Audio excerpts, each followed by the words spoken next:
ఆంధ్రప్రదేశ్లోని రాయలసీమ ఎన్నో అద్భుతాలకి నెలవు. ముఖ్యంగా విజయనగర రాజుల పాలనలో కొన్ని వందల దేవాలయాలు నిర్మింపబడ్డాయి.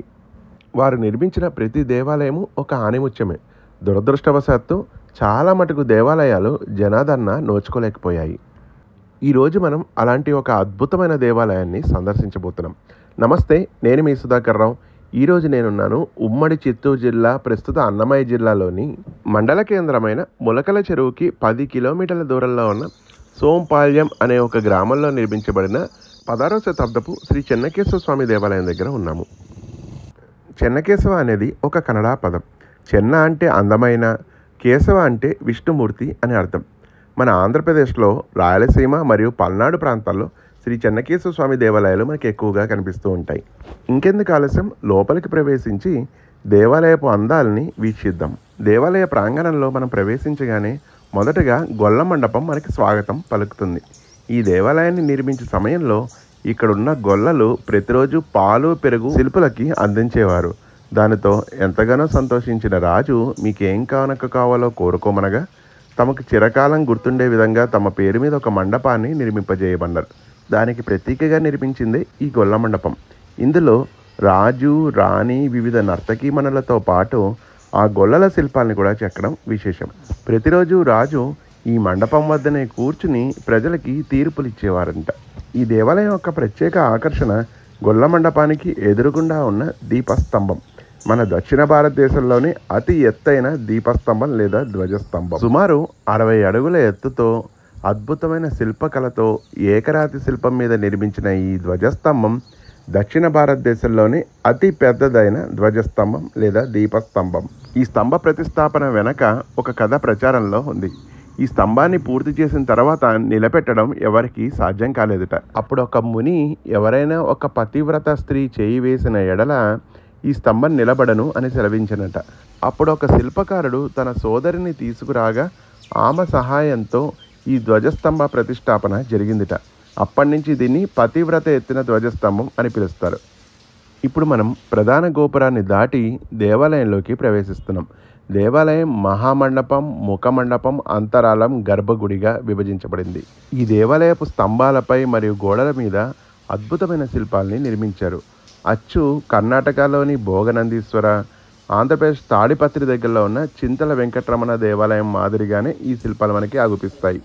ఈ దేవాలయం యొక్క మరో విశేషం చిన్న రాతి రథం.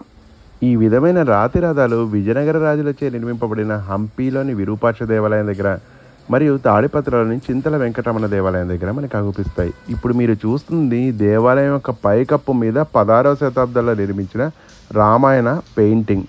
ఇప్పుడు మనం ప్రధాన గర్భాలయాన్ని సందర్శిద్దాం. బాధాకరమైన విషయం ఏమిటంటే దేవాలయం గజనీ మహమ్మద్ దండయాత్రల వల్ల చాలా వరకు నాశనమైంది. దేవాలయం ఒక అంతరాలంలోకి మనం ప్రవేశిస్తున్నాం. ఇదంతా అంతరాలం, అనంతరం ముఖమండపం, తర్వాత వచ్చేదే గర్భగుడి. దేవాలయంలో ఎటువంటి ధూపదీప నైవేద్య కార్యక్రమాలు జరగడం లేదు.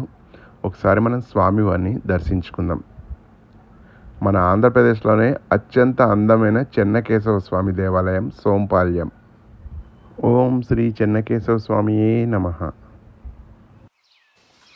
అనంతరం మనం సందర్శించబోతున్న ఒక అద్భుతం దేవాలయం ఒక కళ్యాణ మండపం. పూర్తిగా నల్లరాయితో చతురస్రాకారంతో దేవీ దేవతలు వీక్షిస్తున్నట్టుగా నిర్మించిన ఈ కళ్యాణ మండపం ఈ దేవాలయానికే ఒక హైలైట్. ప్రతి ఏటా స్వామివారి ఉత్సవ విగ్రహాలను ఈ మండపం మీద పెట్టి కళ్యాణం జరిపించేవారంట. దేవాలయానికి నైరుతి భాగంలో ఉన్న ఈ మండపం యొక్క స్తంభాల మీద అనేక సూక్ష్మ నిర్మాణాలు, జంతువులు, దేవీ దేవతల శిల్పాలని కళ్ళకు కట్టినట్టుగా చెక్కడం జరిగింది. ఈ దేవాలయపు కళ్యాణ మండపం మరియు కర్ణాటకలోని భోగనందీశ్వర స్వామి దేవాలయపు కళ్యాణ మండపానికి చాలా దగ్గర పోలికలు ఉండడం విశేషం. ప్రస్తుతం ఈ దేవాలయం ఏఎస్ఐ అనగా ఆర్కియలాజికల్ సర్వే ఆఫ్ ఇండియా వారి అధీనంలో ఉంది. దేవాలయం యొక్క వేళలు ఉదయం 9 గంటల నుంచి సాయంత్రం 5 గంటల వరకు. మేము ఈ ప్రాంతాన్ని ఉదయం 8:30 గంటలకి చేరుకోవడం జరిగింది. అయితే దేవాలయం మూసేసి ఉండడంతో మా ఆసక్తిని బట్టి వాళ్ళు తొందరగా తెరవడం జరిగింది. ఇంత గొప్ప దేవాలయాన్ని సందర్శించడానికి ఒక్క వ్యక్తి కూడా లేకపోవడం నిజంగా చాలా బాధాకరం. అసలు మన తెలుగు వారికి, ముఖ్యంగా రాయలసీమ వారికి కూడా ఇంత గొప్ప దేవాలయం ఉందని తెలీదు. మీరు చూస్తున్నది గర్భాలయ గోపురం. దేవాలయాన్ని సందర్శించడానికి ఉత్తమమైన సమయం అక్టోబర్ టు మార్చ్. ముఖ్యంగా రాయలసీమలో అక్టోబర్ నెలలో విపరీతంగా వానలు ఉంటాయి. మేము అక్టోబర్ మొదటి వారంలో ఈ దేవాలయాన్ని సందర్శించడం జరిగింది. ఎలా అయితే హంపీలో సప్తస్వర మండపం ఉంటుందో ఈ దేవాలయంలో కూడా సరిగమల్ని పలికే స్తంభాలు ఉండడం విశేషం. ఈ దేవాలయాన్ని మొదట చోళులు నిర్మింపజేశారు. అనంతరం 16వ శతాబ్దంలో విజయనగర రాజుల పాలెగాళ్ళు దీన్ని అభివృద్ధి పరచడం జరిగింది. ఈ దేవాలయ ఆవరణలోనే అతిపెద్ద రాతి ఉయ్యాల కూడా ఉండడం మరో విశేషం. ఇక్కడే రాజు మరియు రాణి ఎప్పుడూ ఉయ్యాల ఊగుతూ ఉండేవారంట. ఇదండి మన ఆంధ్రప్రదేశ్లోని ట్రెజర్, ఒక అద్భుతమైన దేవాలయం సోంపాల్యం యొక్క విశేషాలు. ఈ దేవాలయం ఆంధ్రప్రదేశ్లోని మదనపల్లికి 45 కిలోమీటర్ల దూరంలోను, కదిరికి 40 కిలోమీటర్ల దూరంలోను, బెంగళూరుకి 135 కిలోమీటర్ల దూరంలోను, మన హైదరాబాద్కి 500 కిలోమీటర్ల దూరంలోను, కర్నూలుకి 150 కిలోమీటర్ల దూరంలోనూ ఉంది.